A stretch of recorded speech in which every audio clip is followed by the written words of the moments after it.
வாங்க இன்றைக்கி நம்ம பயோட்டின் பவுட்ரு எப்படி செய்யுதுன்னு பார்க்கலாம். ஹேர் க்ரோத்துக்கெலாம் ரொம்ப நல்லது. நீங்கள் வீட்டிலே செஞ்சு வச்சுட்டு கூட பாலில் கலந்து குடிக்கலாம்.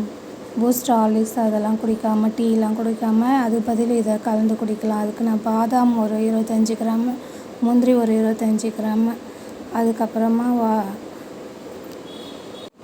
மக்கானா ஒரு 2 கப் எடுத்துருக்கேன். நீங்கள் எல்லாத்தையுமே வறுத்துட்டு நல்லா தட்டில் பிளேட்டில் கொட்டிடுங்க. அதுக்கப்புறம் சீட்ஸ் எடுத்துருக்கேன். ஒரு 5 வகை சீட்ஸ் எடுத்துருக்கேன்.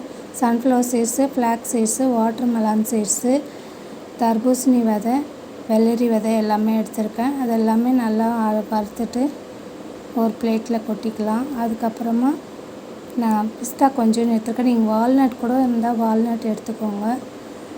அது கூடயே ஏலக்காய் போட்டுட்டு நான் சீட்ஸ் ஏலக்காய் வந்து நீங்கள் அது உள்ளே இருக்க சீட்ஸ் மட்டும் விதையை மட்டும் எடுத்துக்கோங்க. ஏன்னா அப்படியே போட்டு அரைச்சா கொஞ்சம் திப்பியாக இருக்குது.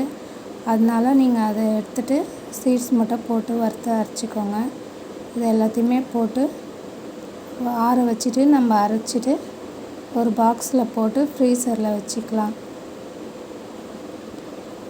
நம்ம அரைச்ச மிக்ஸை வந்து ஒரு பாக்ஸில் போட்டு ஃப்ரிட்ஜில் எடுத்து வச்சுக்கலாம். நான் சுகர் எதுவுமே ஆட் பண்ணிக்கல. நீங்கள் இதில் எதனா சுகர் ஆட் பண்ணி கூட குடிச்சிக்கலாம். நான் இதில் பயோட்டின் லட்டு செய்யறதுக்காக நான் எதுவுமே இதில் சுகர் ஆட் பண்ணல. நெக்ஸ்ட் வீடியோவில் லட்டு எப்படி செய்யறதுன்னு பார்க்கலாம். தேங்க்ஸ் ஃபார் வாட்சிங். புதுசாக பார்க்குறீங்கன்னா சப்ஸ்கிரைப் பண்ணிக்கலாம்.